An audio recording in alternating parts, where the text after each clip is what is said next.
वर्षत देशोतारिणे वंशाकल्पतरुभ्यश्च कृपा सिन्धुभ्येव च पतितानां पावनेभ्यो वैष्णवेभ्यो नमो नमः। जय श्री कृष्ण चैतन्य प्रभु नित्यानंद श्री अद्वैत गदाधर शिवासादि श्री गौर भक्तवृंद। हरे कृष्ण कृष्ण कृष्ण हरे हरे, हरे राम राम राम हरे हरे। हरे कृष्ण। तो आज हमारे चर्चा के विषय क्या है?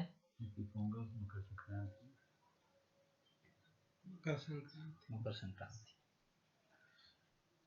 मकर संक्रांति के बारे में पता है ना? थोड़ा बहुत कम ज्यादा हमें पता है कि मकर संक्रांति क्या है। मकर संक्रांति कौन बताएगा?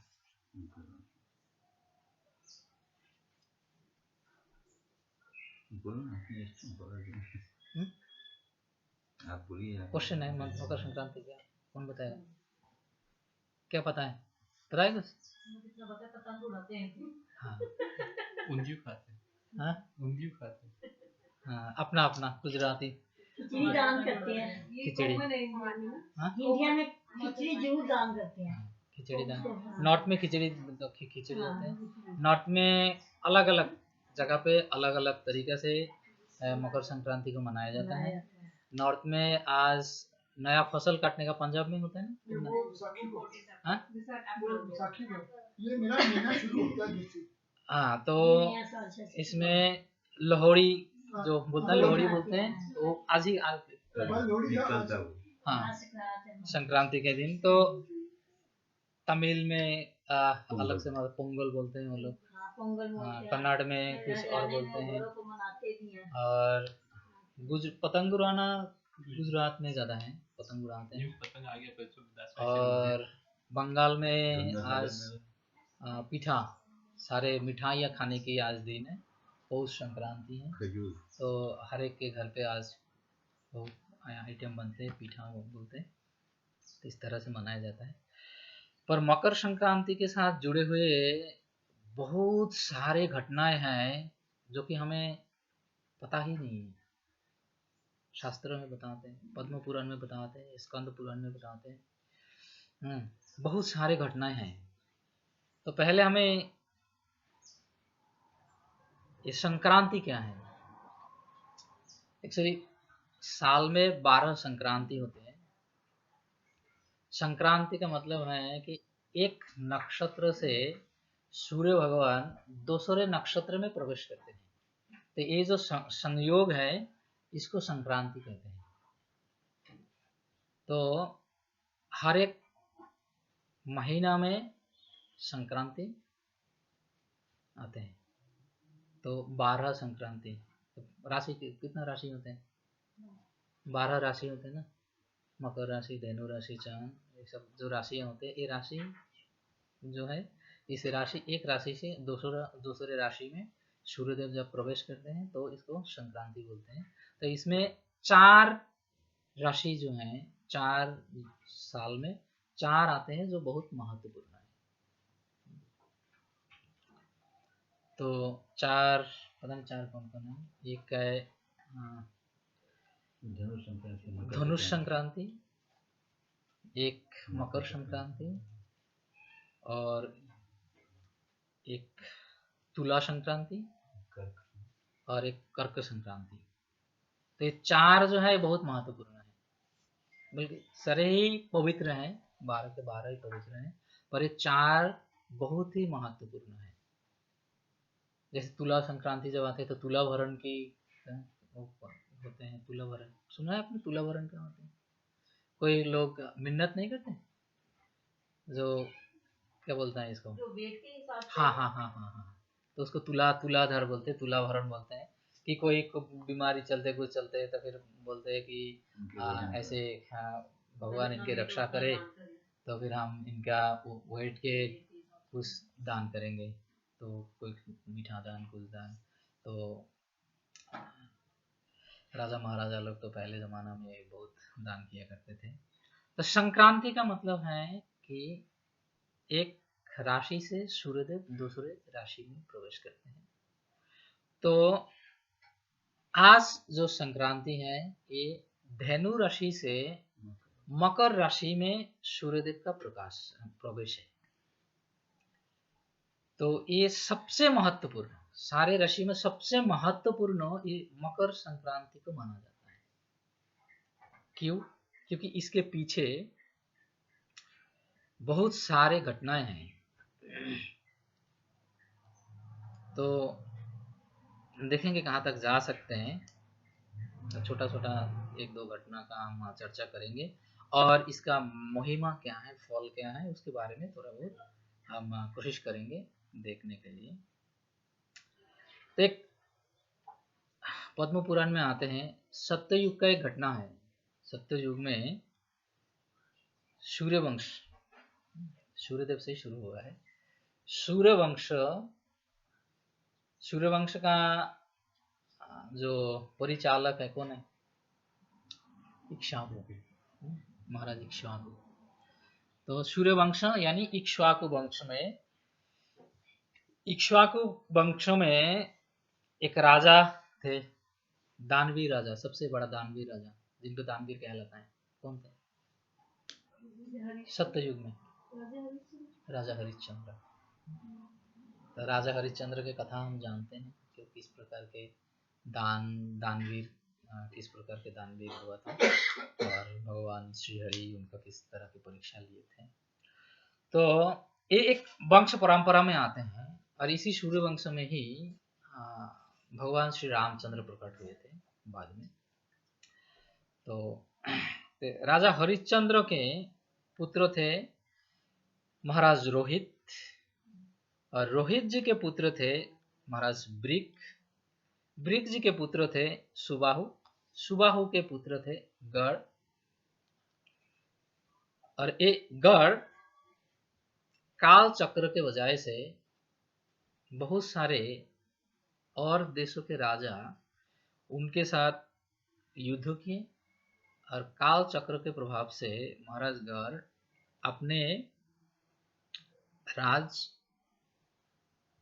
अपने से छीन गया। तो राज जब छीन गए तो वहां से अपने राज्यच्युत हो गए। तो राज्य से वो कि जब व्यक्ति मानी, बंगाली में एक कहावत है, मानी अपमान वज्रपात तुल्य, कि सम्मानीय व्यक्ति को अगर मान हानि हो जाए तो वो बरस गिरने से भी खतरनाक माना जाता है। तो महाराज गढ़ भी इस तरह से समझ करके अपने इज्जत की रक्षा, अपने राजत्व की रक्षा नहीं कर पाने के कारण वो अपना राजत्व छोड़ करके वहां से चले गए। और चले जाने के बाद एक महर्षि थे भृगु, राजा भृगु नहीं है जिन्होंने गंगा लाए, भृगु एक दूसरा भृगु करके एक महर्षि थे। तो उनके एक पुत्र थे महर्षि उर्व। तो महर्षि उर्व ये बंगाल में जहाँ पे आज भी सागर है, समुद्र सागर है, तो सागर के उस तट पे वहां पे रहते थे, पर उस समय सागर नहीं था। उस समय सागर नहीं था, तो वो ऋषि वहां पे रहते थे, उर्व ऋषि का एक दूसरा भी नाम है, बाद में आएगा। तो उर्व ऋषि के आश्रम में जाके महाराज गढ़ उनसे शरण मांगी, तो ऋषि उनको आश्रय दिया। आश्रय देने के बाद महाराज गढ़ के वहां पे उस आश्रम में एक पुत्र का जन्म हुआ। तो काफी समय वहां पे रहे, तो एक पुत्र का जन्म हुआ, तो उन पुत्र का नाम रखा है सगर। तो महाराज सगर उसी आश्रम में ही पली बड़ी हुई। तो आश्रम में पाले बड़े हुए, तो उसके बाद महाराज सगर अपने पिता से अपनी कहानी सुनी है, अपने पूर्वजों की कहानी सुनी। तो सुनने के बाद तो ये जो मुनि हैं उर्व महाराज हैं, महर्षि उर्व। बाद में इनको दूसरे नाम से जाना जाता है महाराज महर्षि भार्गव। भार्गव ऋषि के नाम से उनको जाना जाता है। तो भार्गव ऋषि बहुत पारदर्शी थे हर एक चीजों में। तो भार्गव ऋषि ये जो बालक सगर है इनको शिक्षा दिए, शस्त्र विद्या, धनुर्विद्या, सारे विद्या उनको सिखाए। सिखाने के बाद उनको दीक्षा प्रदान की, शिष्यों के रूप में ग्रहण किया, फिर उनको दीक्षा प्रदान की। फिर उनको जब बड़े हो गए, तब तक वही पे थे, जब बड़े हो गए तो भार्गव ऋषि उनको ब्रह्मास्त्र प्रदान किए और इस ब्रह्मास्त्र के शक्ति से उनके पिताजी के जो छीने हुए राज्य जो चले गए थे, उनसे उनके पिताजी से छीन लिए गया था जो राज्य, वो राज्य तो उन्होंने ले ही लिया और उसके साथ साथ और जितने राजाएं उनमें शामिल थे हर एक के राज्य छीन लिए थे। तो उस समय महाराज सगर एक बहुत प्रतापशाली पृथ्वी पर एक छत्र राज तब उनका चला था, महाराज भार्गव, महर्षि भार्गव के कृपा से। तो सारे संसार उनके हाथ में है, तो जो चाहे वो करेंगे। तो एक महाराज सगर के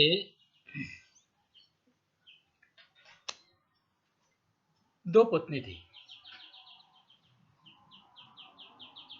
एक पत्नी थी सुमति और दूसरा पत्नी थी केशिनी। तो सुमति जब वो आश्रम में ही थे उस समय अच्छा काफी सेवा किया, कुछ किया, तो उन्होंने मेरे ख्याल से महाराज भार्गव से या कहीं उनसे मतलब उनको एक बर बर बर मांगने की बोली कि आप बर मांगो, आपकी सेवा में संतुष्ट होकर के उनको बर मांगने को बोले। तो उन्होंने 60,000 पुत्र की कामना की। माताओं की इच्छा रहती है कि जैसे हम रेणु माता जी के घर गए थे उस दिन, आपके घर के बाद काफ़ी समय ज़्यादा देर बैठे नहीं थे, तो फिर माता जी बोल रहे थे, हम सुन रहे थे उनके कहानी, बच्चे की कहानी कि कैसे यहाँ पे अकेले आए, फिर अपने बच्चे को वहीं पे एनलस के पास रखे, फिर बाद में उनको किस तरह से एक दुख हुआ, एक अकेलेपन का फील हुआ, तो फिर किस तरह से इमिग्रेशन में उन्होंने आरजू किया है, फिर जैसे तैसे करके बच्चे को ले आए।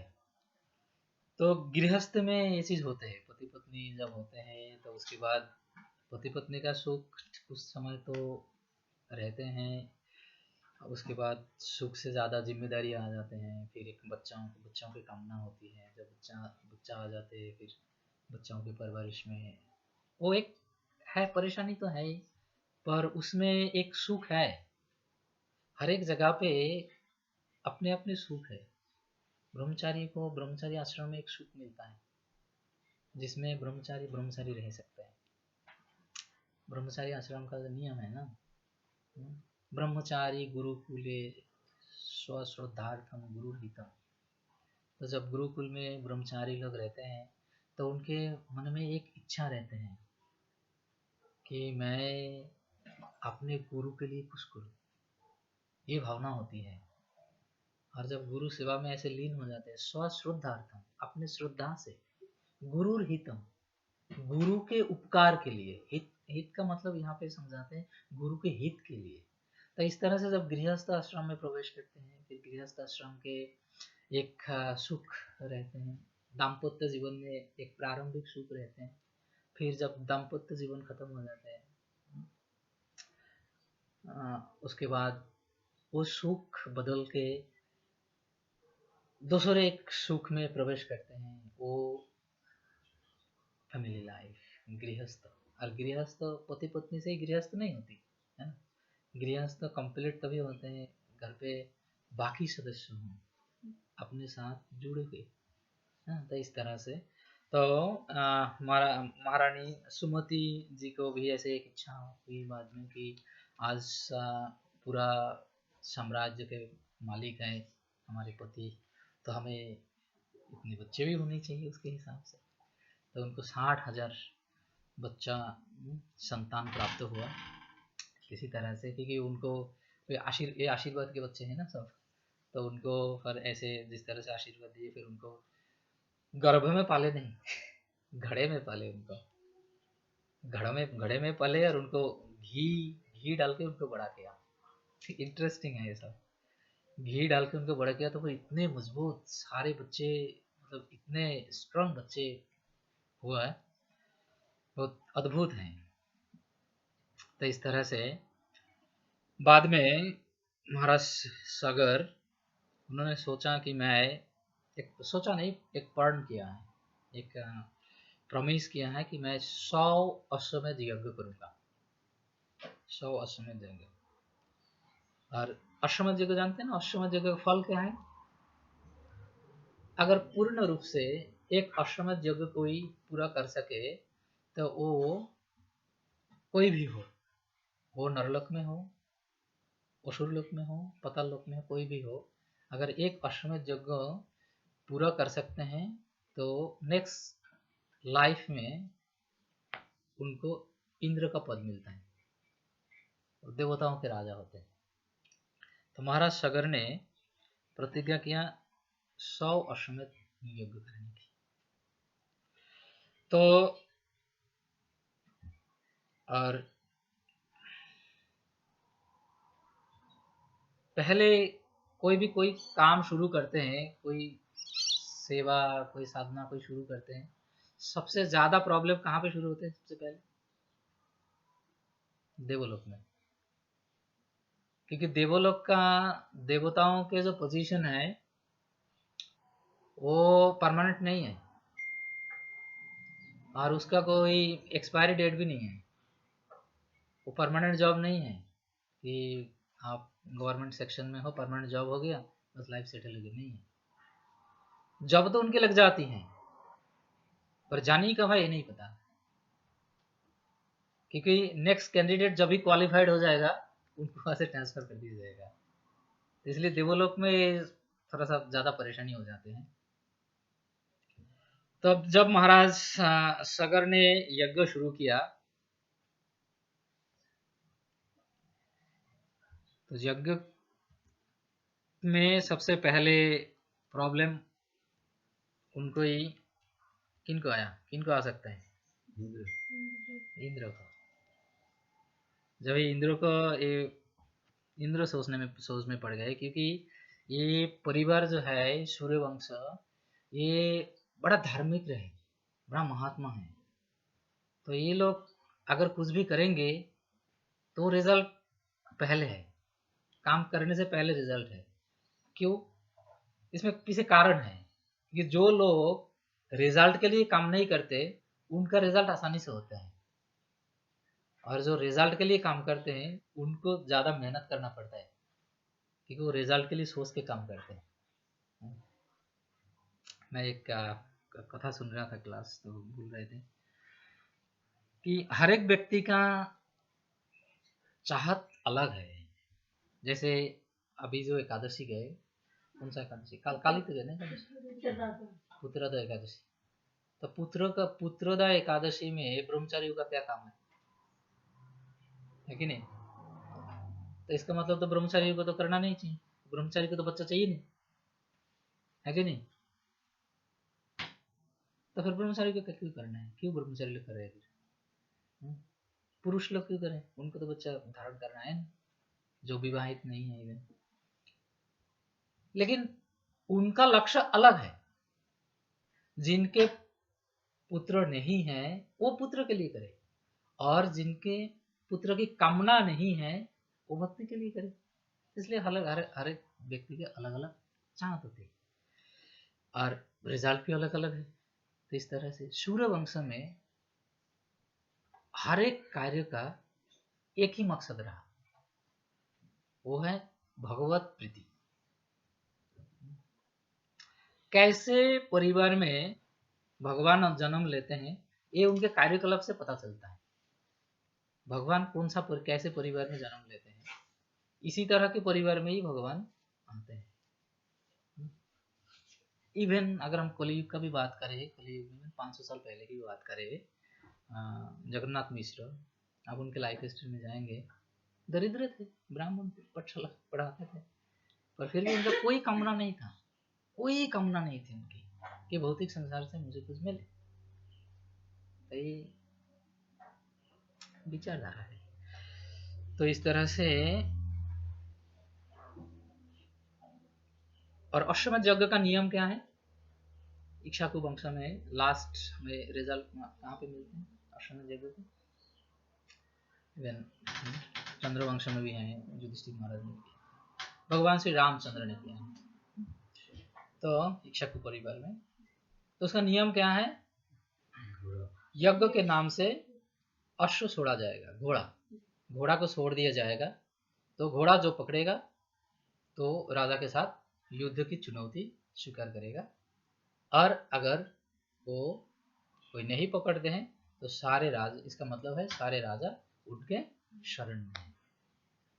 तो ऐसे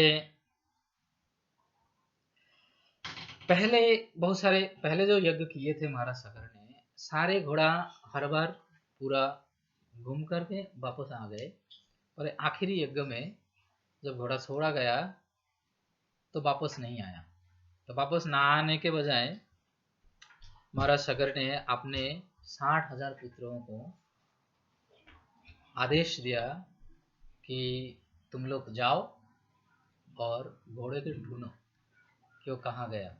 घोड़े आया नहीं का मतलब है कि किसी ने पकड़ा है और युद्ध की चुनौती स्वीकार किया, तो तुमको युद्ध में लड़ना है, तो उसी हिसाब से तैयारी करके जाओ और घोड़े को ढूंढो। तो 60,000 पुत्र महाराज सगर के सारे निकाल पड़े, ढूंढते ढूंढते ढूंढते ढूंढते ढूंढते ढूंढते सारे पृथ्वी ढूंढ लिया, कहीं पे नहीं मिला। लेकिन महाराज, मेरे को थोड़ा बहुत 100% क्लियर नहीं है यहाँ पे महाराज सगर की हैं या उनके बच्चों की हैं, कि ढूंढने के बाद नाम मिलने के कारण इन लोगों ने ध्यान से इसको जाना कि घोड़े धरती में नहीं है। तो इसलिए कई जगह पे बहुत बड़े बड़े सुरंग, बड़े बड़े गड्ढा खोदे पृथ्वी पे, इतने शक्तिशाली थे वो लोग। तो बड़े बड़े गड्ढा जो खोदे, तो वो गड्ढा जो है वो गड्ढा समुद्र हो गया। आज भी संसार में पृथ्वी लोक में जितना समुद्र है, क्या नाम है? सागर है ना, हम सागर बोलते हैं। तो वो महाराज सागर के पुत्रों ने बनाए हैं, इसलिए उसको सागर कहते हैं। जैसे भगवान को क्या बोलते हैं? भगवान वासुदेव। वासुदेव किनके पुत्र हैं? वसुदेव के पुत्र हैं वासुदेव। तो महाराज सागर के पुत्रों ने वो घोड़े खोजने के लिए जो गड्ढा बनाए थे, कि उनको जब पता चला कि वो धरती में नहीं है तो पाताल लोक में लिया गया है, तो इसलिए वो गड्ढा खोदे थे। इसके वजह से ये बड़े बड़े सागर बने, 7 समुद्र, 7 सागर हैं नरलोक में, धरती में। तो ये सारे महाराज सागर के पुत्रों ने बनाए। तो फिर इस तरह से ढूंढते ढूंढते ढूंढते ढूंढते जब गए कपिल मुनि, तो कपिल मुनि भगवान के अवतार है। कपिल मुनि के आश्रम जाके ये लोग पहुंचे, और ये कपिल मुनि के आश्रम वहीं पे ही थे। महर्षि भार्गव ऋषि के वहीं पे ही एक कपिल मुनि का आश्रम थे। तो वहां पे वो लोग जो गड्ढा खोदे थे, तो वो गड्ढा में पतल जाने के लिए गड्ढा खोदे थे। तो वहां पे वो गड्ढा खोदने में कपिल मुनि नीचे तपस्या कर रहे थे, ऊपर धरती में नहीं, नीचे तपस्या कर रहे थे। तो वो खोदने में उनका आश्रम निकल आया।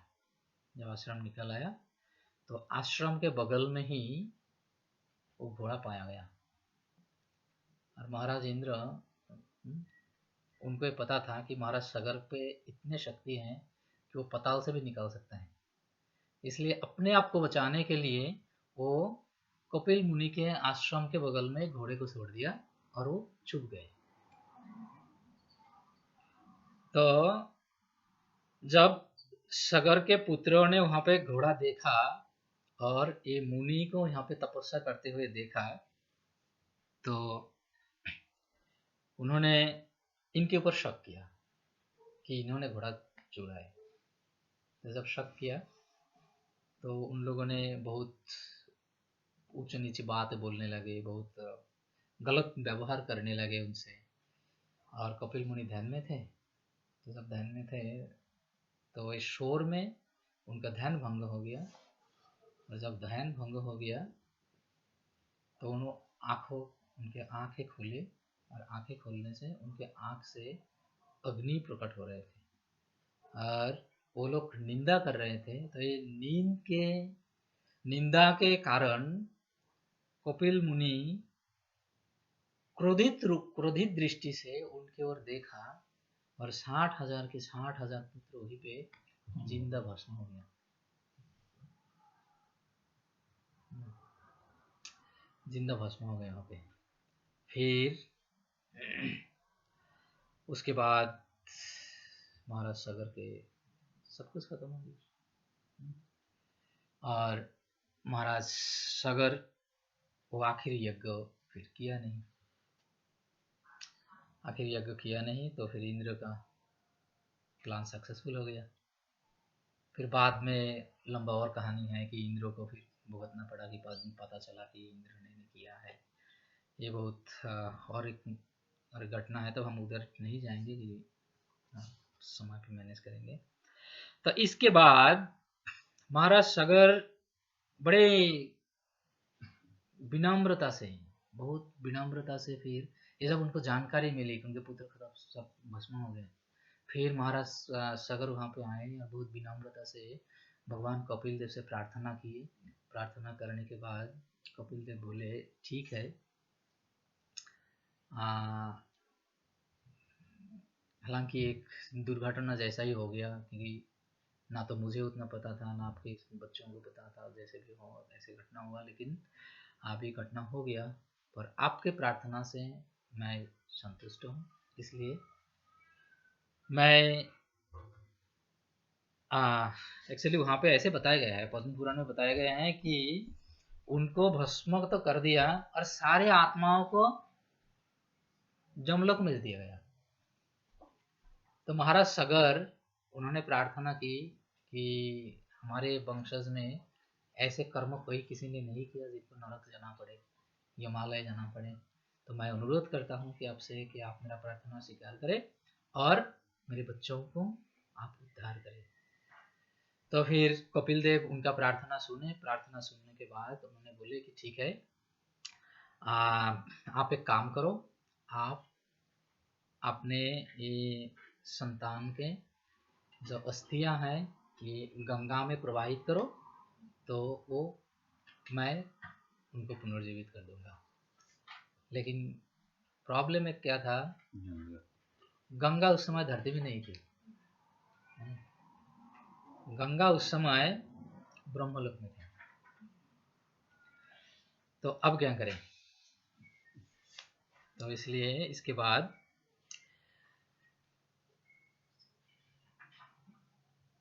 इसके बाद केशिनी के गर्भ से एक पुत्र, एक्चुअली इस समय नहीं हुआ, केशिनी के गर्भ से एक पुत्र उस समय हुआ था जब सुमति के गर्भ से 60,000 पुत्र जन्म हुआ। उस समय केशिनी जो दूसरी पत्नी है, केशिनी एक ही पुत्र का कामना की थी। तो एक ही पुत्रों का प्राप्त हुआ। तो महाराज सगर बड़े प्रयास किया, तपस्या किया, पर गंगा जी को धरती में लाने में असमर्थ रहे। पर उसके बाद जब एक केशिनी के पुत्र असमंजस भी उस तरह से प्रयास किया, पर वो भी असमर्थ रहे। असमानजस के पुत्र अंशुमान, अंशुमान ने भी बड़े कठोरता से तपस्या की, प्रार्थना की। तो हाँ, एक्चुअली ये अंशुमान के प्रार्थना से जब ये घटना सुने, महाराज सागर नहीं है, सॉरी, अंशुमान, अंशुमान जब ये घटना सुने कि हमारे पूर्वज जो है वो नरलोक में है, जमालय में है, तो उनका उद्धार हमारे पूर्वज में, ये पीढ़ियों में से कोई उद्धार नहीं कर पाए, ये घटना सुने तो अंशुमान ने बहुत क्लिष्ट तपस्या, बहुत कठिन तपस्या किया। तो ये अंशुमान के तपस्या से, ये सही है, अंशुमान ने जो तपस्या की घंटी बता रहे, तो अंशुमान के तपस्या से कपिल देव खुश करके तब जाके बोले कि गंगा देवी में आप अस्थियां डालो, तो फिर आपके सारे पूर्वज उद्धार हो जाएंगे, मैं उद्धार कर दूंगा।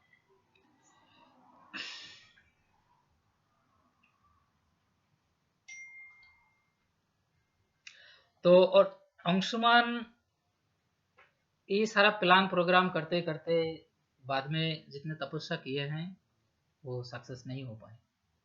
तो सक्सेस ना हो पाने के कारण उनके जो पुत्र है दिलीप, उनके पुत्र दिलीप, महाराज दिलीप भी कोशिश किया है, दिलीप से भी संभव नहीं हुआ। तो महाराज दिलीप के पुत्र है भगीरथ। आप देखिए चेन कितना लंबा है, ये सत्ययुग की घटना है, एक एक पीढ़ी। और उस समय की उम्र क्या था?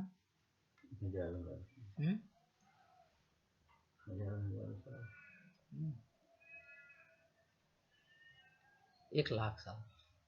सत्ययुग की आयु है 1,00,000, त्रेतायुग की आयु है 10,000, द्वापर युग की आयु है 1,000, कलियुग की आयु है 100। इस तरह से घट के आते हैं। तो महाराज भगीरथ कपिल देव से प्रार्थना की, कपिल देव से पहले प्रार्थना की, कपिल देव से प्रार्थना पहले तपस्या किया, तपस्या करने के बाद कपिल देव के लिए तपस्या की, कपिल देव को प्राप्त किए, कपिल देव से सुझाव पूछे कि गंगा लाया कैसे जाए।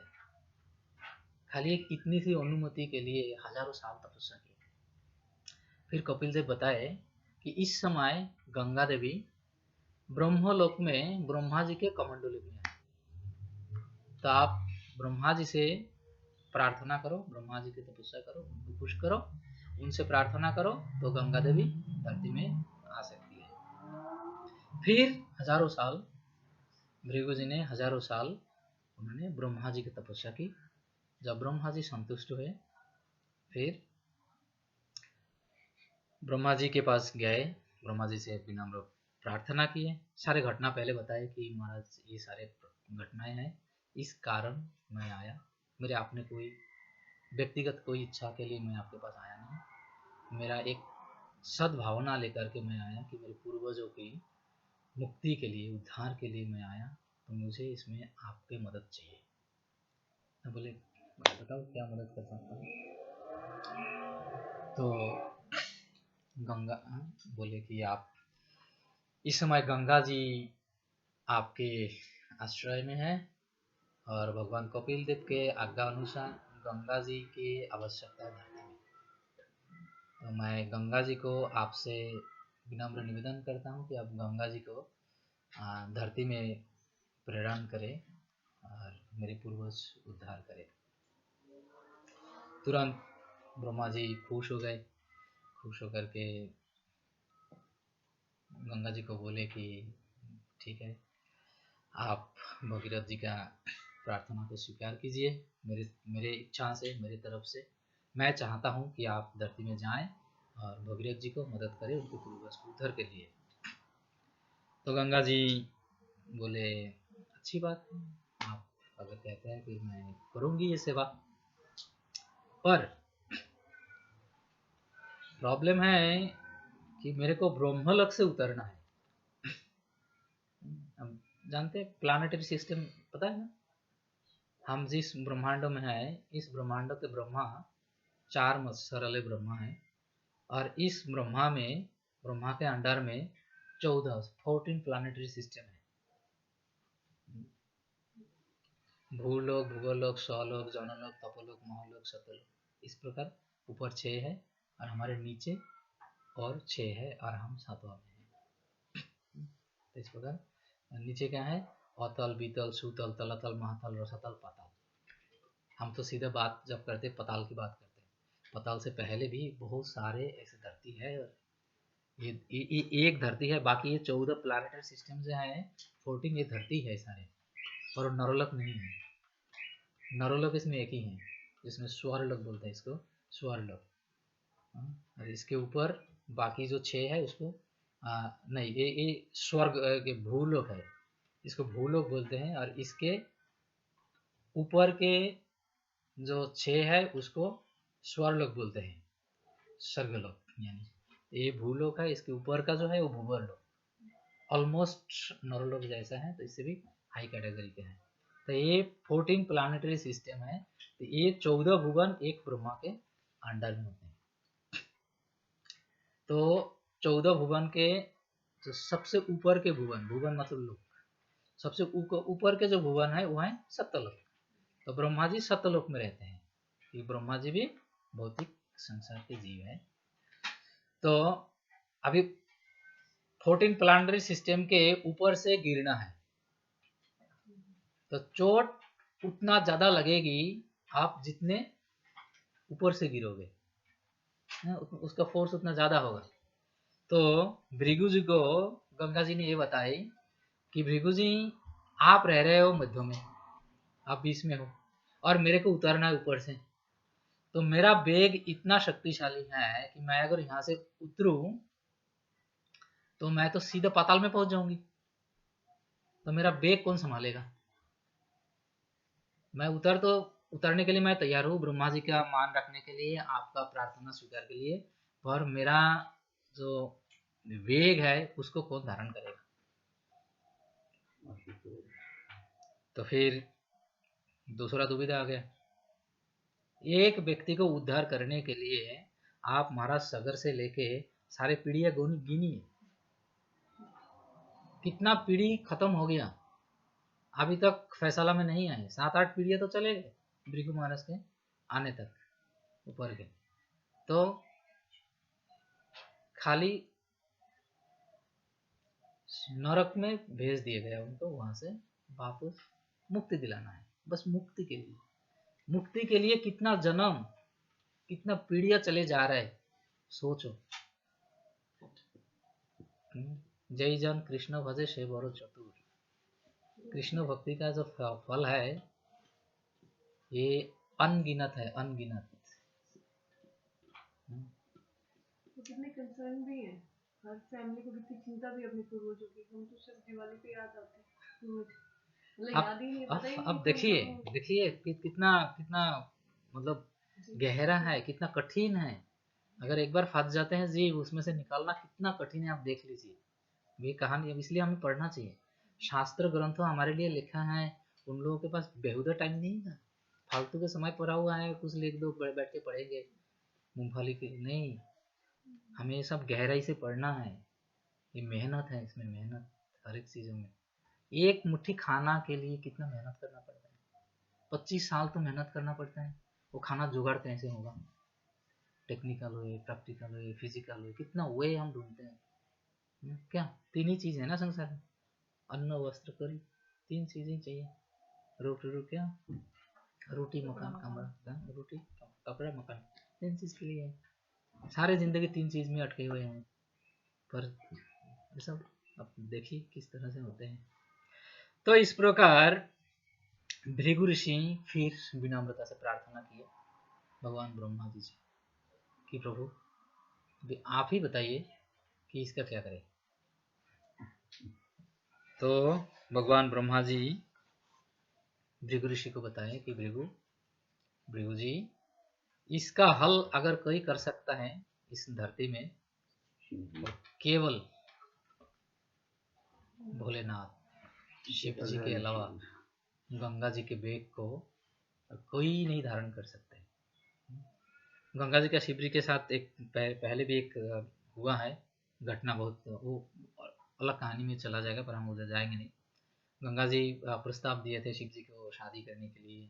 फिर गंगा जी की एक्चुअली छोटी बहन है पार्वती जी, सती जो थी, जो सती हैं, तो उनसे शादी हुआ। तो वो पहले पता नहीं क्या चल रहा था, पहले उनसे बातचीत हुआ था कि उनसे शादी करेंगे, फिर इनसे नहीं हुआ। बहुत घटना पहले और भी बहुत सारे घटनाएं हैं। तो शिव जी उनको कन्विंस किए थे, तो इसलिए ब्रह्मा जी को लगा कि इस बार भी इनका बेग भी कन्विंस कर पाएंगे, तो इसलिए शिव जी के प्रस्ताव रखे। भृगु जी उसके बाद शिव जी के लिए तपस्या की। जब शिव जी के लिए तपस्या की, शिव जी संतुष्ट हुए, आए, दर्शन दिए। दर्शन देने के बाद उन्होंने उनका आरजूला की, प्रार्थना की कि भोलेनाथ, मेरा एक बहुत बड़ा मेरे ऊपर उत्तरदायित्व पड़ा है और ये मैं आपकी कृपा के बिना मैं संपूर्ण नहीं कर पाऊंगा। तो बोले ऐसे कौन सा उत्तरदायित्व पड़ा है जो मेरे बिना संभव नहीं है?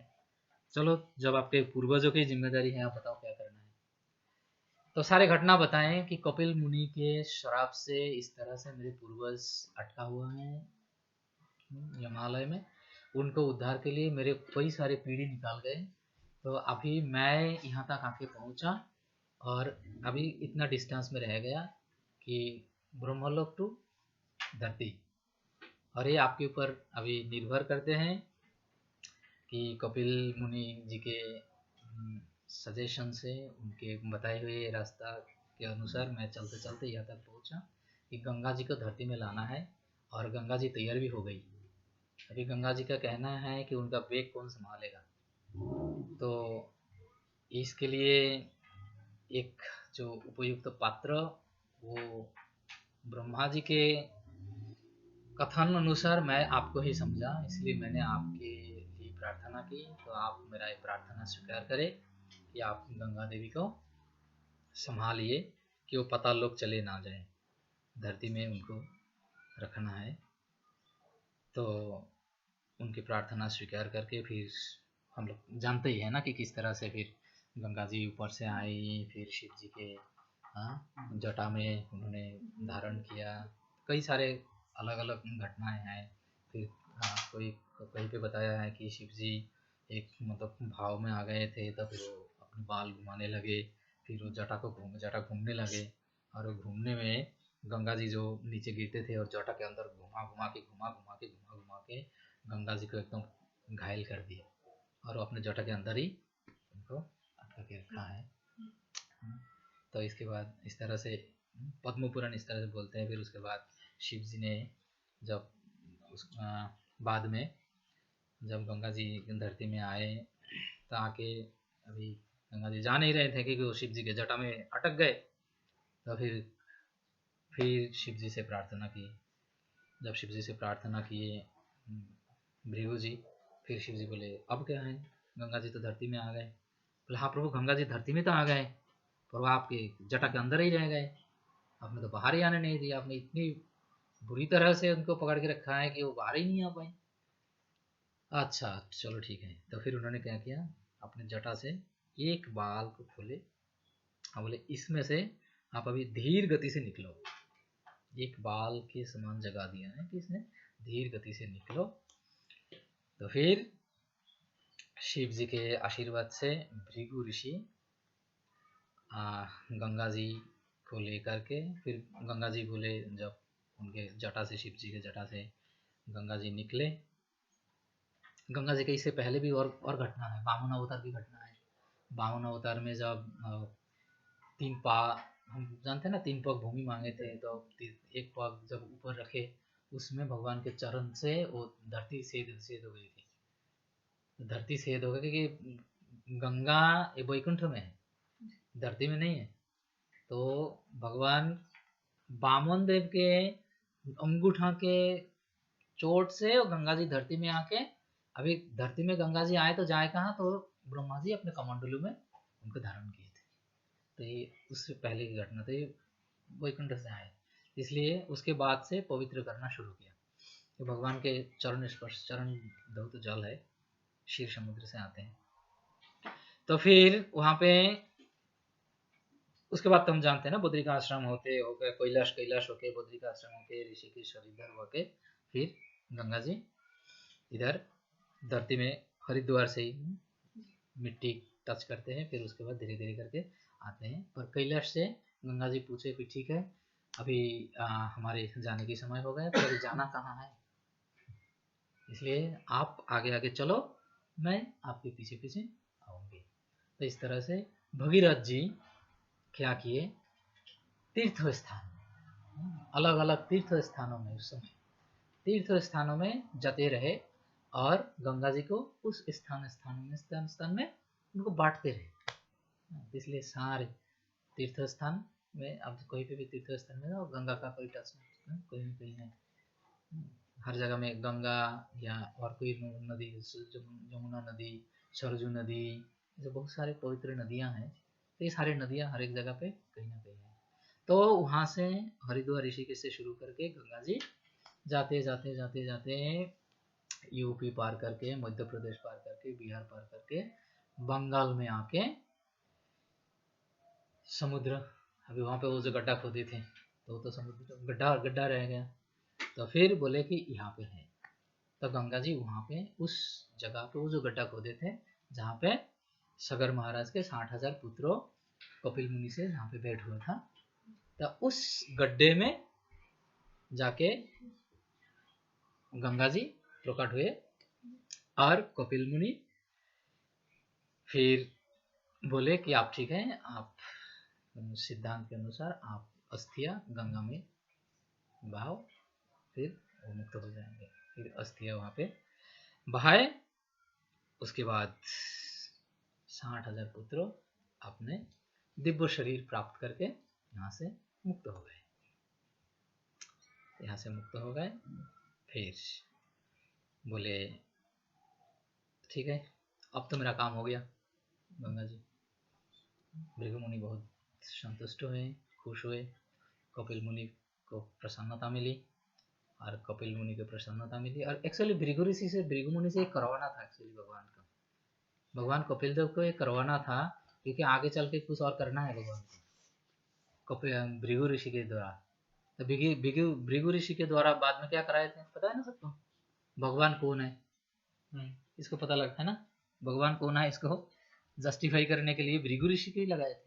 क्योंकि भृगु ऋषि इतने बड़े तपस्वी हुए थे, कितने बड़े तपस्वी हुए थे, भगवान को लात मारे थे ना भृगु ऋषि। भगवान विष्णु के चरण छाती पे एक चिन्ह रहते हैं, एक पद चिन्ह रहता है, उसको श्रीवत्स चिन्ह कहते हैं। तो भृगु ऋषि के लात है, भृगु ऋषि ने लात मारा था। तो कितने शक्ति अर्जन करने से इतना शुद्धता मिलते हैं कि वो भगवान के ऊपर भी पैर लगाते हैं। तो ये बताते हैं कि साधना, कितने लंबा साधना की जरूरत होते हैं यहाँ तक पहुँचने के लिए। बाद में घटना है तो अलग घटना है, लेकिन मेन हमारा मेन फोकस है गंगा जी में। तो इस तरह से, और ये जो घटना हुआ था, वो घटना उस दिन हुआ था जिस दिन भगवान सूर्यदेव धनु राशि से जाके मकर राशि में प्रवेश किए थे। तो इसलिए बंगाल में मकर राशि को पौष संक्रांति या मकर संक्रांति के रूप में जानते तो है ही, उसके साथ एक और नाम से जानते हैं, गंगा सागर मेला। आज के दिन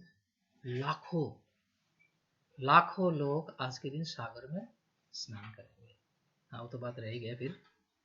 फिर जब गंगा जी तैयार हुए कि मेरा तो सेवा हो गया पूरा, अब मैं चलूं, फिर भृगु ऋषि गंगा जी से प्रार्थना की कि हे देवी, आप जब यहाँ पे इतना दूर कष्ट करके आए, तो मेरा एक इच्छा है कि आप एक अवधि दिया है कि इस अवधि तक, अब एक्चुअली भृगु मुनि ने अवधि नहीं दी है कि मेरा एक अनुरोध है कि भौतिक संसार के पापी जीव को उद्धार के लिए आप प्लीज धरती में रहिए, आप इस स्थान में रहिए। कि वही स्थान में रहना एक एनफ है, क्योंकि ऑलरेडी फैला दिया हरिद्वार से लेके बंगाल तक, गंगा नदी और पूरा भारत को ऑलरेडी कवर कर लिया। तो इसलिए बोले कि आप इसी स्थान में ही विराज करें और आप भौतिक संसार के सारे जीव को उद्धार करें। तब बोले भृगु जी ठीक तो है अनुरोध, अच्छा है, जनता की सेवा है, जन सेवा मानस कल्याण करना चाहिए, पर प्रॉब्लम है अगर ये मानस कल्याण करते करते मेरी अकल्याण हो जाएगी एक समय, कि कली युग जो आएगा इतना भयंकर युग आएगा, लोगों का जीव का जो कर्म होगा वो कर्म होगा पाप, अलग से पाप नहीं होगा, जीव का कर्म ही पाप है खाली, कि वो पाप के अलावा कुछ करेगा ही नहीं। तो इस स्थिति में मेरी गति क्या हो?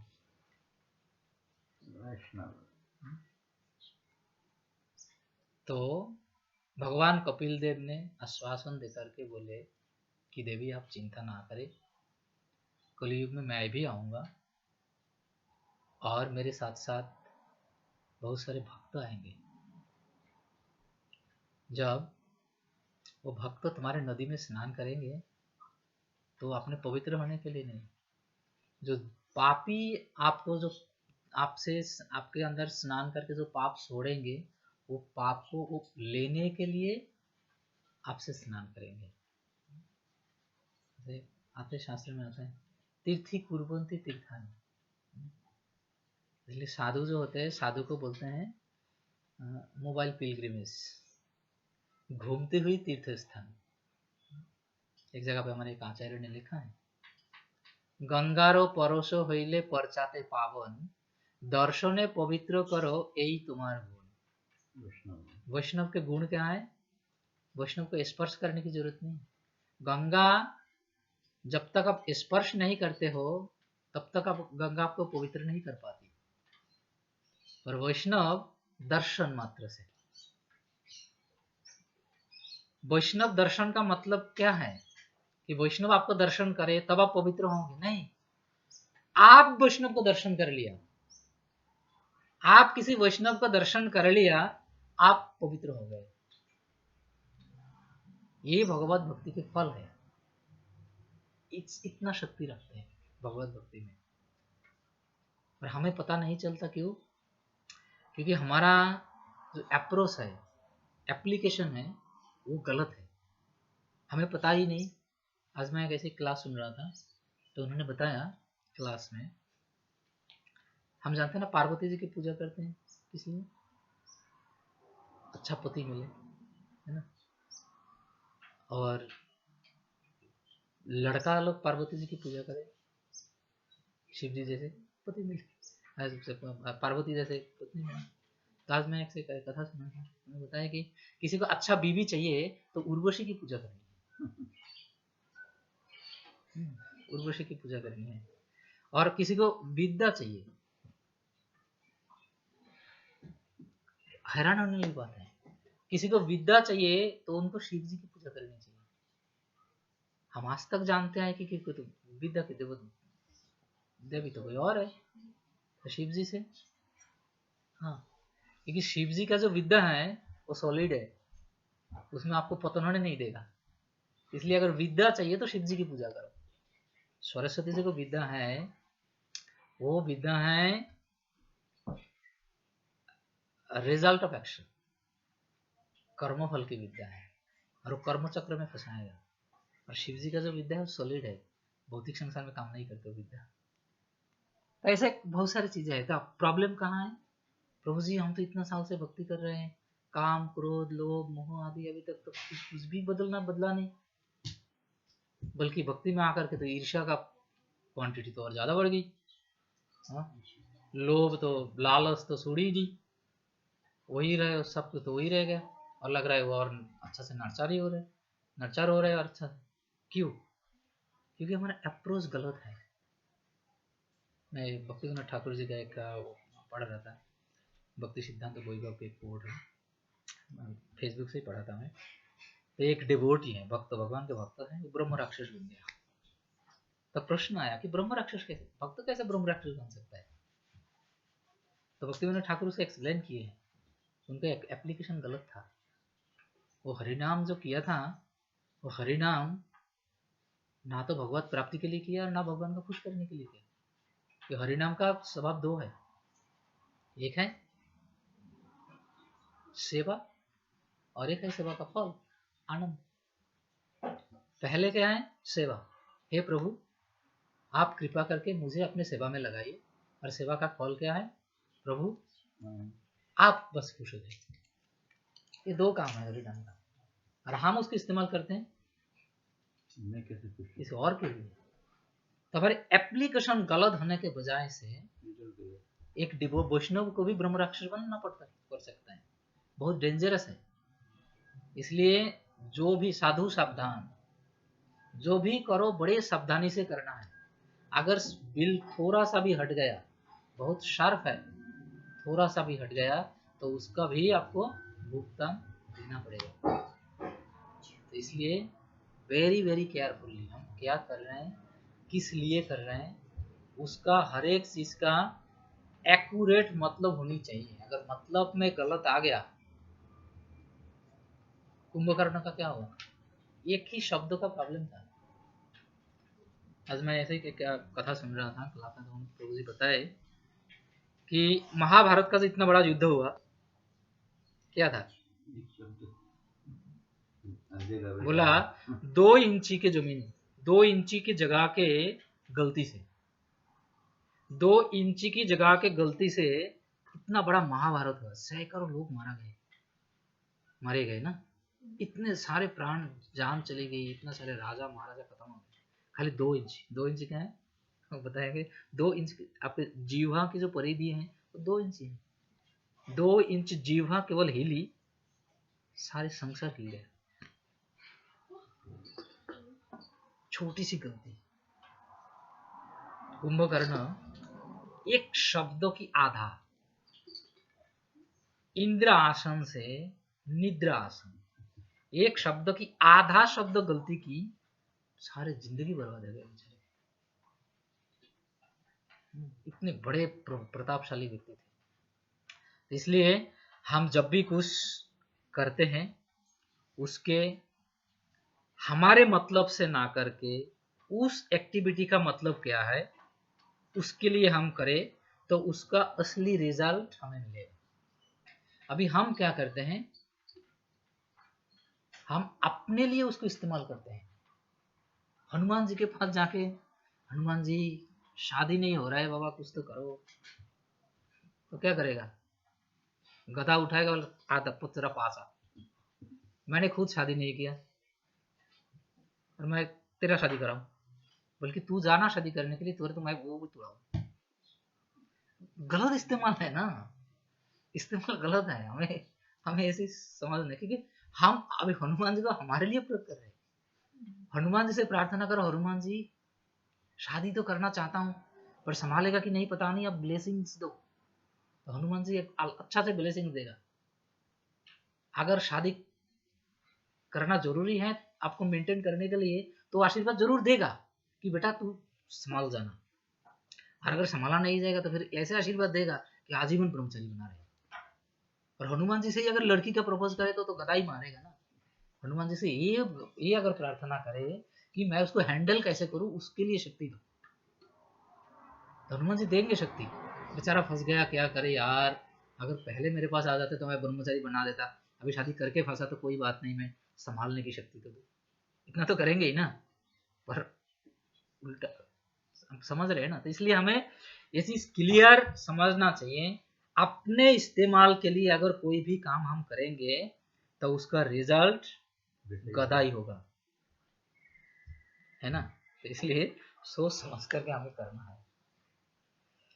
तो आज के इस शुभ अवसर पर धरती में गंगा जी आए थे और 60,000 सगर मुनि के 60,000 पुत्र सहित आज तक भौतिक संसार के, ये सप्तयुग की घटना है, सप्तयुग से लेके आज तक धरती में गंगा जी रह करके सारे पतित आत्माओं की उद्धार कर रहे हैं। तो ये एक बहुत बड़ी देन भृगु मुनि के द्वारा हमें प्राप्त हुआ भौतिक संसार में। तो इसके लाभ उठाने के लिए कभी एक बार मकर संक्रांति में, जिंदगी में एक बार भी अगर करे, मकर संक्रांति के समय गंगा सागर में जाके स्नान जिंदगी में एक बार करना भी बहुत है। क्यों? हमने किया। शास्त्र में बता, आप किए हैं? आपका तो चरण स्पर्श कर देते हैं। गंगा सागर मतलब कहीं भी गंगा में, नहीं, या सिर्फ जो गंगा सागर जो वो सागर। स्थान है जो कलकत्ता में, वेस्ट बंगाल में जो है। जो बंगाल में है। आपके पास गंगा सागर जल है, मुझे पता है, थोड़ा दे देना सबको। तो नहीं, मेरे पास अभी है भी कि नहीं पता नहीं, शायद होगा। तो ऐसे बताया जाता है, सर्व तीर्थ बार बार, गंगा सागर एक बार। सारे तीर्थों में, सारे पूरा भारत के सारे तीर्थों में आप बार बार जाके जो प्राप्त करोगे, गंगा सागर में केवल एक बार जाके वो आप प्राप्त कर सकते हो।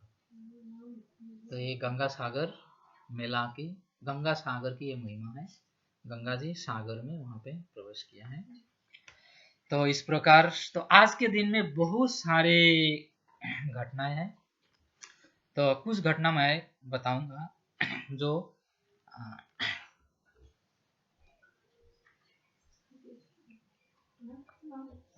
ये मकर संक्रांति से जुड़े हुए हैं।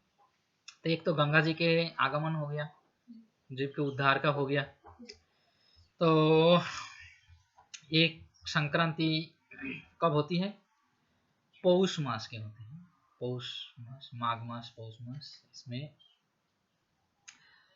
आती है। तो पौष मास के शुक्ला पक्ष में उत्तरायण के समय, और कभी कभी ये भी कहा जाता है कि उत्तरायण ये मकर संक्रांति से शुरू होती है, पर अभी धीरे धीरे करके सारे ग्रह नक्षत्र का भी परिस्थिति बदल रहे हैं।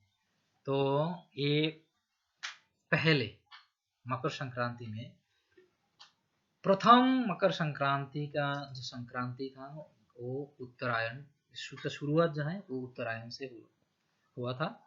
तो इसलिए ये माना जाता है कि उत्तरायण जानते हो क्या होता है?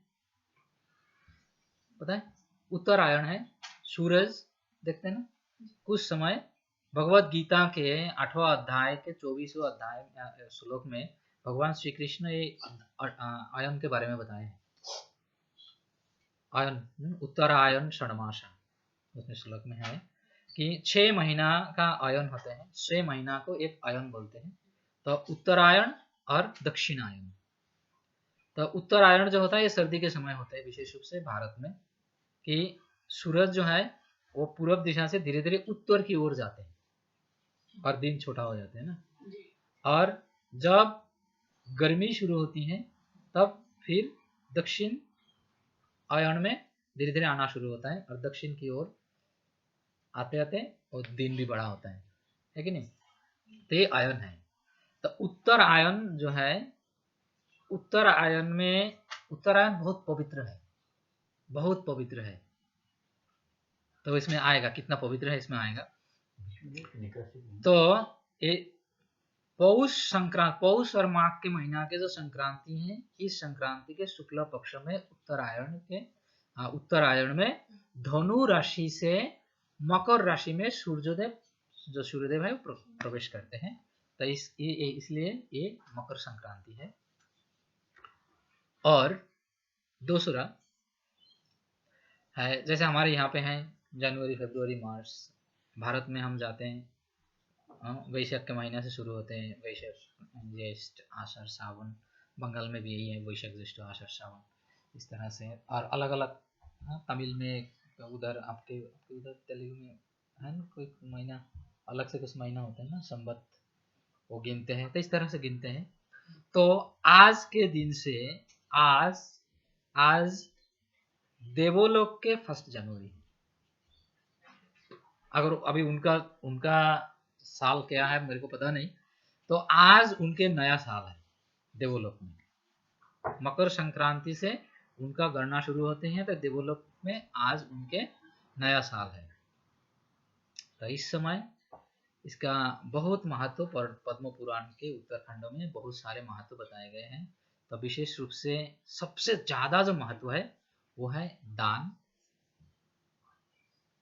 स्नान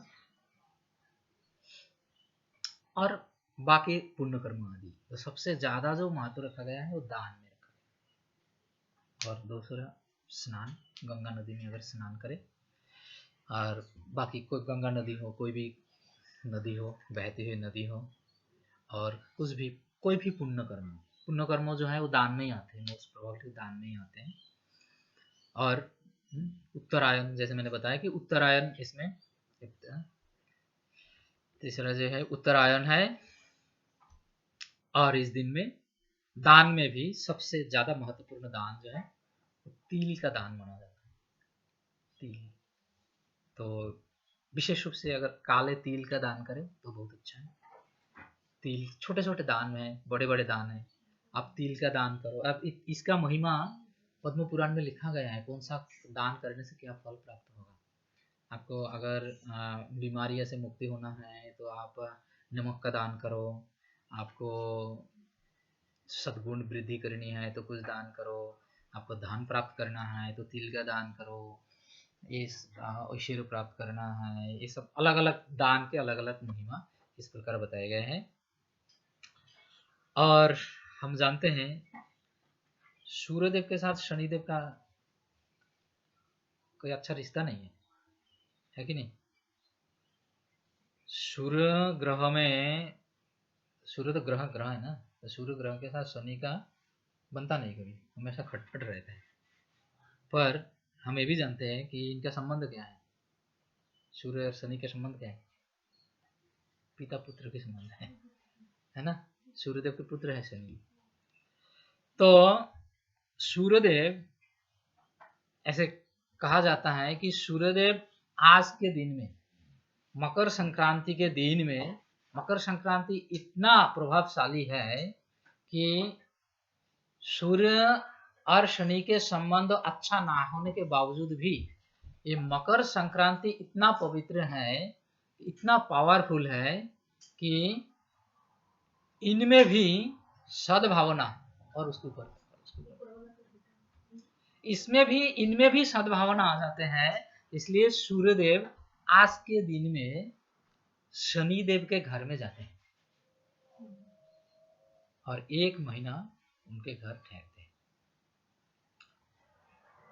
तो हमें अभी तो हम माँ बाप को भूल रहे, भाई बहन को भूल रहे, रिश्तों को भूल रहे धीरे धीरे करके। अभी माँ बाप के रिश्ता एक दिन में आके ठहर गए ना, एक दिन में आके क्या ठहर गए,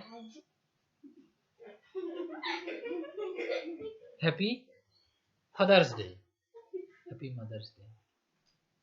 तो अगर हैप्पी फादर्स डे करना है तो इस दिन करना चाहिए, मकर संक्रांति के दिन करना चाहिए हैप्पी फादर्स डे, क्योंकि सूर्यदेव भगवान शनिदेव के घर पे इस दिन गए थे फादर्स डे मनाने के लिए। विष्णुदेव का पलायन कर, हाँ, विष्णुदेव लीव द बॉडी, अभी आएगा, धीरे धीरे करके आएगा। और ये तो हम जानते ही हैं कि गंगा देवी धरती में आए थे। और एक बहुत सारे घटनाएं हैं। विष्णुदेव को क्या था, एक वर था ना, उसको एक वरदान था उनको, उनके पिताजी, हाँ, पितामह भीष्म जी के पिताजी शांतनु महाराज उनको एक वरदान दिए थे कि आप जब तक चाहोगे तब तक जियोगे। ये देखिए पिता पुत्र के संबंध देखिए, पुत्र ने पिता के लिए कुछ किया है और पिता ने पुत्र के लिए ऐसा कुछ किया है तो जैसा चाहे इस्तेमाल कर सकते हैं। देखिए इसको बोलते हैं संबंध। अगर हम इस संबंध को मेंटेन ना करें तो इसका भी भुगतान हमें देना ही पड़ता है। सबको थोड़ा बहुत कम ज़्यादा एक्सपीरियंस है, और अगर हम उसको निभाते हैं तो इस प्रकार के फल मिलते हैं। तो पितामह भीष्म जब सर के शैया में लेटे हुए थे, बहुत कष्टों में थे, बहुत तीव्र कष्टों में थे शारीरिक रूप से, और आध्यात्मिक रूप से वो कष्ट नहीं थे क्योंकि वो आत्मा में थे, शरीर में नहीं थे। इसलिए साक्षात भगवान के दर्शन उनके समक्ष हुआ करते थे। भगवान हर रोज उनको दर्शन देने के लिए जाते थे। तो भगवान भी पूछे थे कि पितामह आप अभी हो गया सारा, सब कुछ हो गया, युधिष्ठिर महाराज को ज्ञान दे दिया, राज कैसे चलाना है सब कुछ हो गया, आपका जिम्मेदारी हो गया, फिर आप प्रस्थान करिए। पितामह भीष्मदेव बोले थे कि मैं उत्तरायण में शास्त्र में बताया है, भगवत गीता के 8वां अध्याय के 24वां श्लोक के तात्पर्य पढ़ोगे, छोटा तात्पर्य है, वो पढ़ोगे, श्रील प्रभुपाद उसमें मेंशन किया है कि अगर पापी से भी पापी व्यक्ति भी क्यों ना हो, अगर वो उत्तरायण में शरीर छोड़ते हैं तो मुक्ति निश्चित है। सबके होती नहीं, ऐसे नहीं होते। पापी से भी पापी व्यक्ति हो और कोई भी पुण्य कर्म ना किया हो, कुछ भी ना किया हो, फिर भी अगर उत्तरायण में प्राण त्याग करते हैं तो उसका मुक्ति निश्चित है। शास्त्र का वर्णन है, भगवान श्री कृष्ण स्वयं बताते हैं, श्रील प्रभुपाद अपने प्रोपोर्ट में लिखे हैं भगवद गीता के। तो भीष्मदेव जी एक ये बता रहे थे, एक ये कह रहे थे कि मैं उत्तरायण की मकर संक्रांति के इंतजार कर रहा हूँ प्राण त्यागने के लिए। तो भीष्मदेव उत्तरायण में शरीर छोड़े थे। तो उन्होंने वो जब शरशैया में जब पढ़े थे तो उस समय उत्तरायण नहीं था, इसलिए उनको शरशैया में रहना पड़ा और बाद में वो उत्तरायण की इंतजार कर रहे थे। बाकी काम भी करना था, युधिष्ठिर महाराज को ज्ञान देना था, सब कुछ करना था।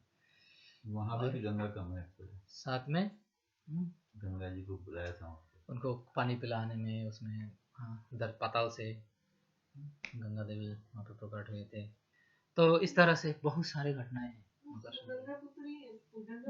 गंगा देवी के स्वयं गंगा देवी के पुत्र हैं भीष्मदेव। हाँ, तो अब देखिए सारे कितना बड़ा बड़ा संगम है। तो आप मकर संक्रांति हमें पता ही नहीं, हमें क्या पता है पतंग उड़ाना है, और पतंग उड़ा के क्या करना है, दूसरा पार्टी के पतंग कटना है। गलत है, बिल्कुल गलत है। पतंग उड़ाना है ठीक है, पतंग उड़ाना है साइंटिफिक है, स्पिरिचुअल कोई लॉजिक नहीं है पतंग उड़ाने का, पर साइंटिफिक लॉजिक है। क्या है साइंटिफिक लॉजिक? पतंग क्यों उड़ा रहे हैं? क्या है साइंटिफिक लॉजिक? आज सुन लो। साइंटिफिक लॉजिक ये है कि मकर संक्रांति के जो दिन है ये भगवान सूर्यदेव के लिए है।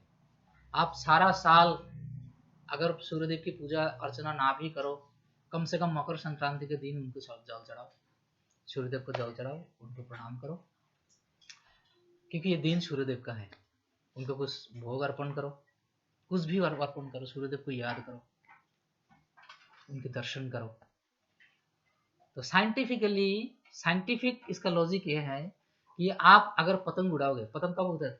मकर संक्रांति में कब पतंग उड़ाते हैं? सुबह, शाम, दोपहर, रात, सारा दिन उड़ते हैं। क्यों? सारा दिन उस दिन सारा दिन सूर्यदेव का संग करो, पतंग उड़ाओ, पतंग उड़ा के दूसरे के काटो नहीं।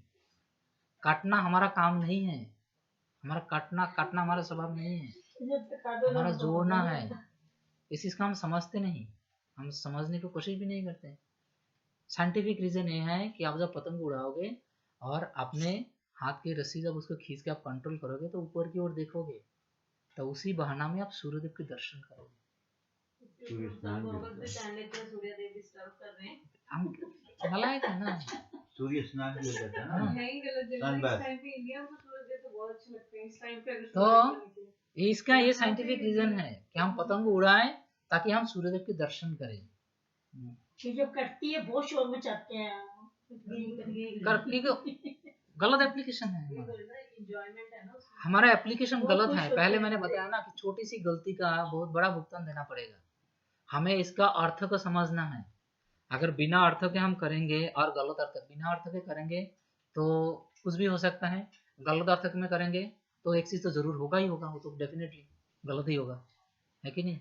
इसलिए हमें अर्थ समझना बहुत जरूरी है।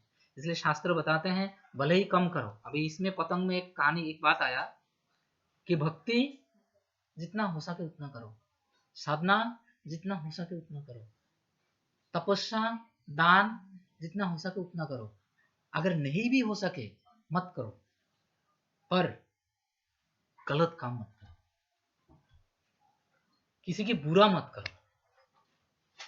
क्योंकि आप अगर तपस्या दान पुण्य आदि नहीं करोगे तो आपको पाप नहीं लगेगा, और अगर किसी का बुरा करोगे तो उसको बहुत बड़ा भुगतान देना पड़ेगा। इसलिए भले ही आप ये भक्ति साधना तपस्या आदि ये करना है अपने उद्धार के लिए, अगर आप नहीं करोगे फिर भी आप cycle of birth and death में ऑटोमेटिकली आप प्रोग्रेस करोगे। ये ऑटोमेटेड प्रोसेस में डाला हुआ है ऑलरेडी। पर अगर हम किसी के बुरा करते हैं उसका फल बहुत भयंकर है, बहुत भयंकर है। इसलिए पतंग हम उड़ाए सूर्यदेव के दर्शन के लिए, दूसरे की पतंग काटने के लिए नहीं। तो ये चीज हमें ध्यान रखना बहुत जरूरी है। दान का महिमा मकर संक्रांति में बताया है। क्यों दान का महिमा इसलिए बताया है, आभूषण तो हम पहनते हैं ना, सब लोग आभूषण, सबका अपना अपना आभूषण होते हैं। वैष्णव के आभूषण क्या है? बाह्यिक आभूषण जो है वो है कंठी तिलक, कंठी तिलक जपमाला वैष्णव के आभूषण है। स्त्रियों के आभूषण है, पुरुषों के आभूषण है, हम जानते हैं ना। कंगन स्त्री को अच्छा लगता है, चेन मंगलसूत्र जो भी है अच्छा लगता है, नाक में कुछ हो, कान में कुछ हो, हाथ में कुछ हो, अच्छा लगता है। पर शास्त्र क्या बताते हैं? शास्त्र बताते हैं, कहाँ पे शास्त्र ने बताया है? शास्त्र बताया है सत्तम कंठस्य भूषणम्, सत्तम कंठस्य भूषणम्, श्रुतस्य भूषणम् शास्त्रम्, हस्तस्य भूषणम् दानम्, भूषणैः किं प्रयोजनम्। सत्य कंठ का भूषण है। कंठ का भूषण क्या है? सत्य है, झूठ नहीं बोलना चाहिए चाहे कुछ भी हो जाए। सत्यम प्रियम वद, व्यासदेव जी बताते हैं, भगवान स्वयं बताते हैं सत्यम प्रियम वद। चाणक्य पंडित इसको कोट करते हैं कि सत्य वो भी हितकर हो, प्रिय हो। अगर सत्य अहितकर है और प्रिय नहीं है दूसरे के लिए तो सत्य होने के बावजूद भी बोलो नहीं।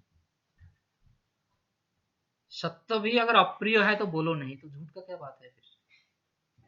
तो कंठ का भूषण, आपके स्वर का अगर भूषण है कुछ, उसको आप सजाना चाहते हैं तो हमें क्या करना है?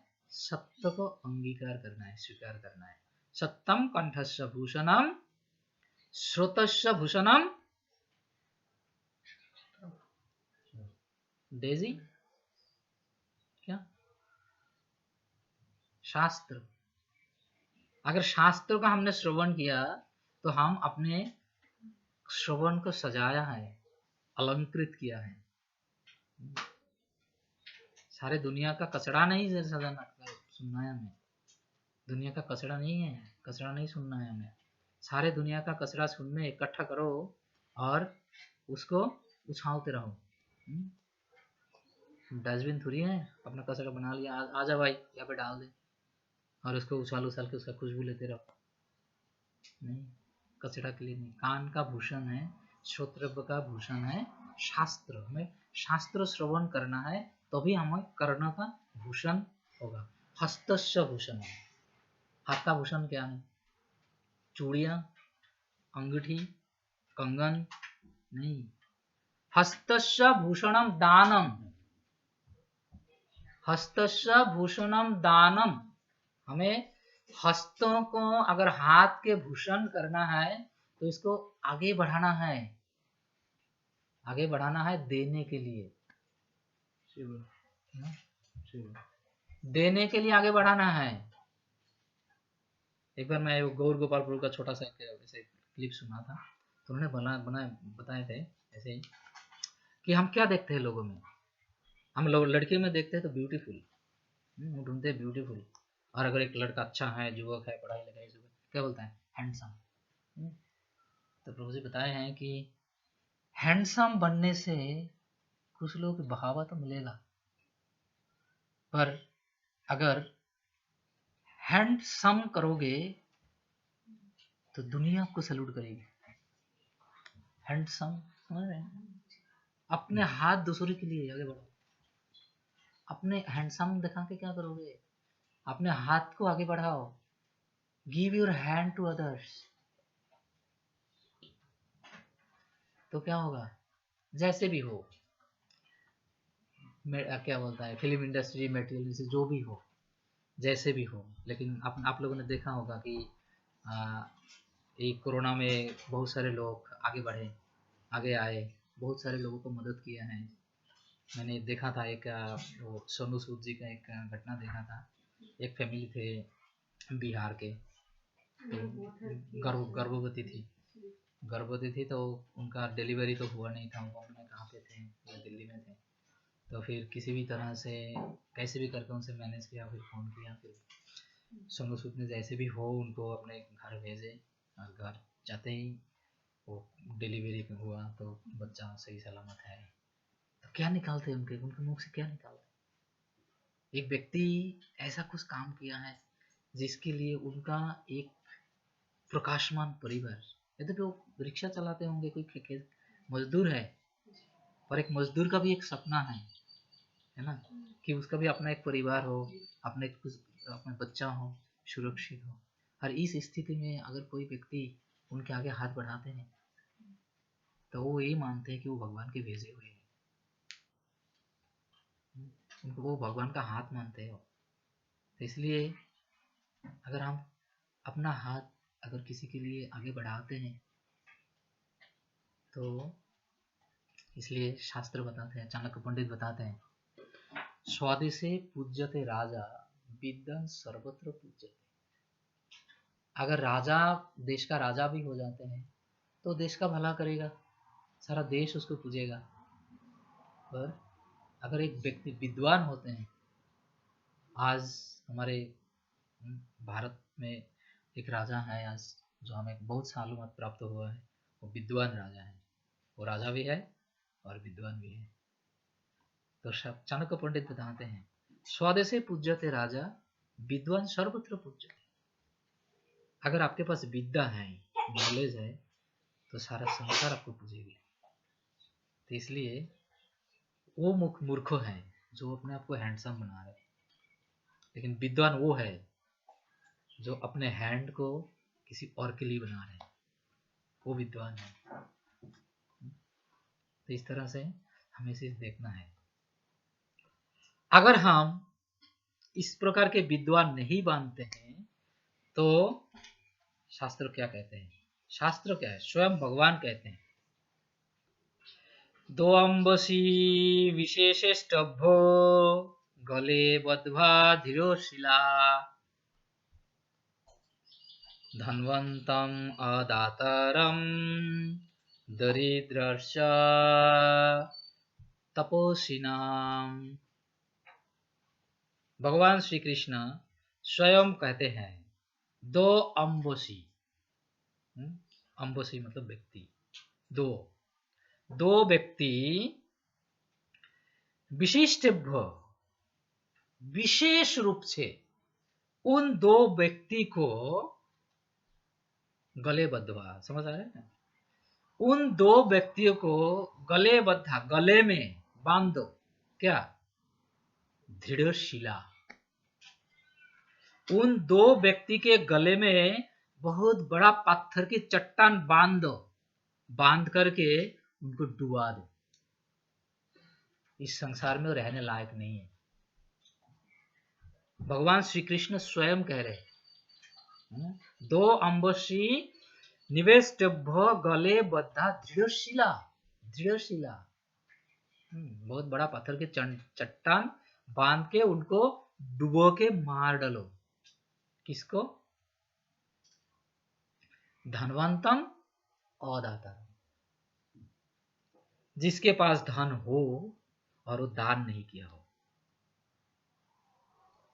धनवंतम, जिसके पास धन हो, अदातारम, अपने पास धन होते हुए भी वो दूसरे को दान नहीं किया, ऐसे व्यक्ति इस संसार में रहने लायक नहीं है। क्यों? वो परधन हरण कर रहे हैं। उपनिषद में बताएं, यस्य धनम महाकृदा, धन ज्यादा ग्रहण, धन ग्रहण करना बहुत बड़ा पाप है। शास्त्रों में बताया गया है धन ग्रहण करने से बहुत पाप लगते हैं। इसलिए साधुओं को बार बार बताया जाता है कि साधु का मतलब है इंद्रिय निग्रह। अपने मटेरियल एंजॉयमेंट को खत्म करो, अगर खत्म नहीं करोगे तो पाप करोगे, क्योंकि धन कमाना पाप है। पर धन, उस पाप को शुद्ध करने के लिए क्या करना है? प्रभुपद इतना सिस्टेमेटिकल प्लान बनाया ना श्रील प्रभुपाद, इसलिए प्रभुपाद है। इसको कहता है विद्वान। लाइफ मेंबरशिप प्रभुपाद क्यों बना इसको?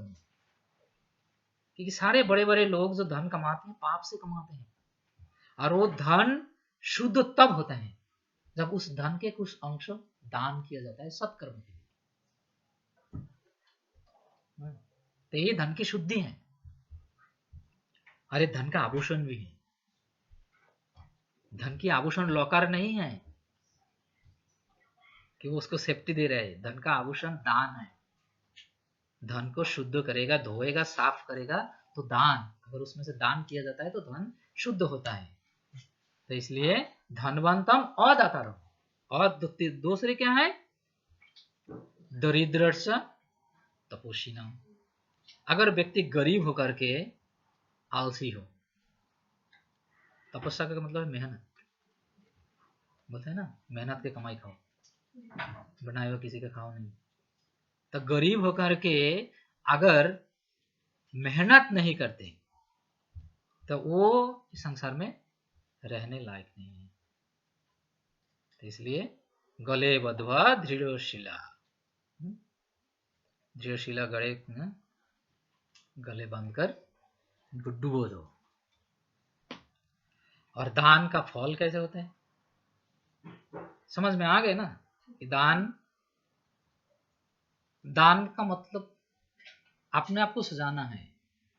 तो ये भी एक प्रकार के तपस्या ही है। सप्तम कंठस्य भूषण। आभूषण किससे आएगा? इसी से आएगा।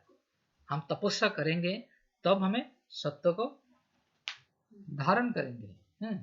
तो इस तरह से फिर अगर नहीं करते हैं तो हमारा फल क्या है? हमें बहुत बड़ा एक शिला मिलेगा जिसके द्वारा गंगा में नहीं, नेमोकाला समुद्र में डुबा दिया जाएगा।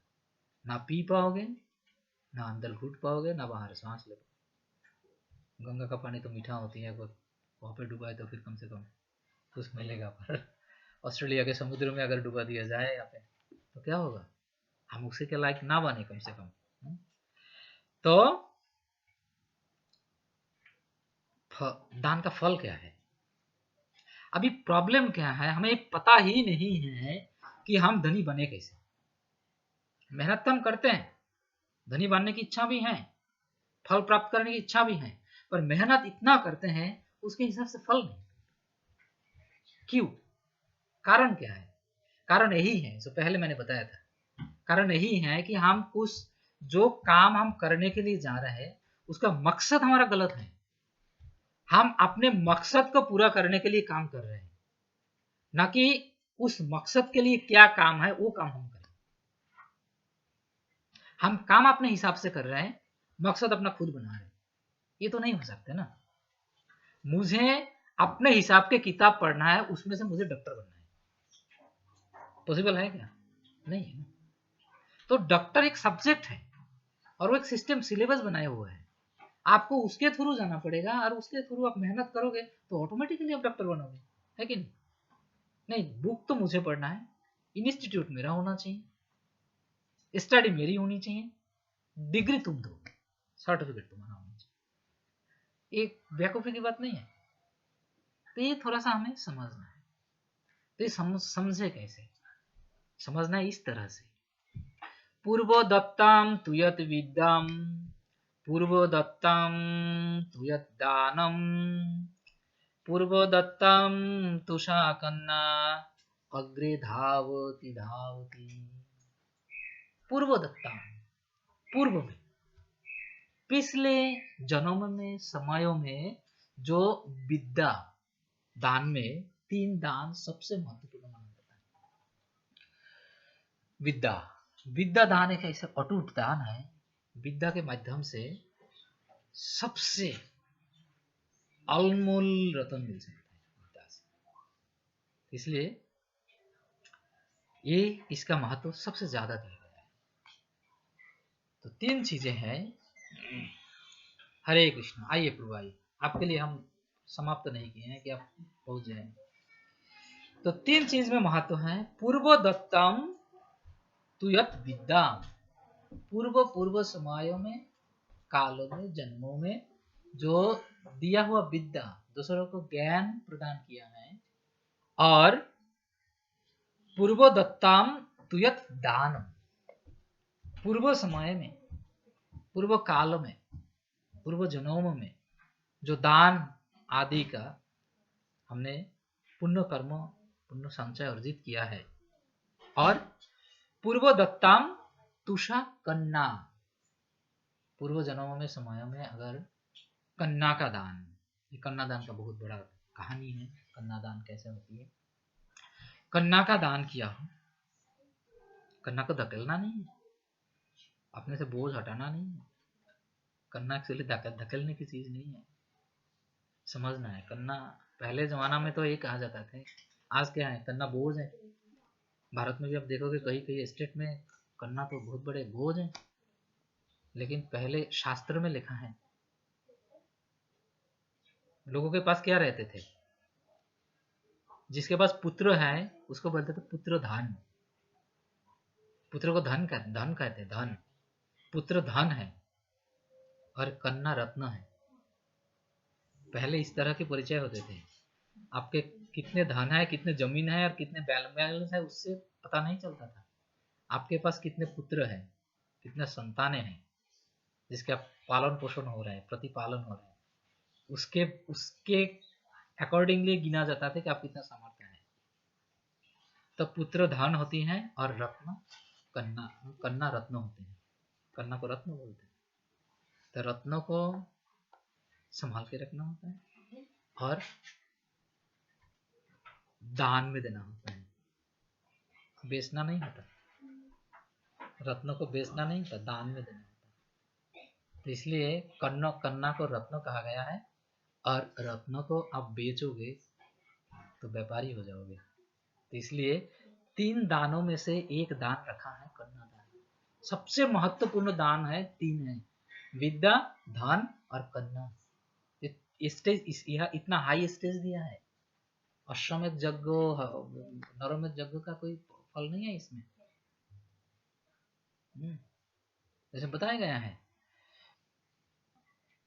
100,000 अश्वमेध यज्ञ करोगे, उसमें जो फल मिलेगा, मकर संक्रांति के दिन गंगा स्नान करोगे, सेम फल मिलेगा। तो एक यज्ञ क्या दे सकता है?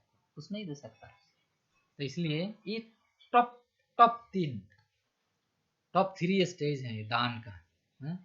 तो इस प्रकार के दान अगर आप करते हो, पूर्व कालों में कोई व्यक्ति अगर विद्या का दान किया हो, धन का दान किया हो, कन्या का दान किया हो, तो इसका फल क्या है? अग्रे धावती धावती। आप जहां जहां जाओगे आपके आगे आगे जाएगा इसका फल। तो इसका फल क्या है? धन, जस, गौरव, आपको जो भी चाहिए आपको सब कुछ से देगा। ये आपके आगे आगे जाएगा। आप जहां पे हाथ डालोगे वो सोना बनेगा।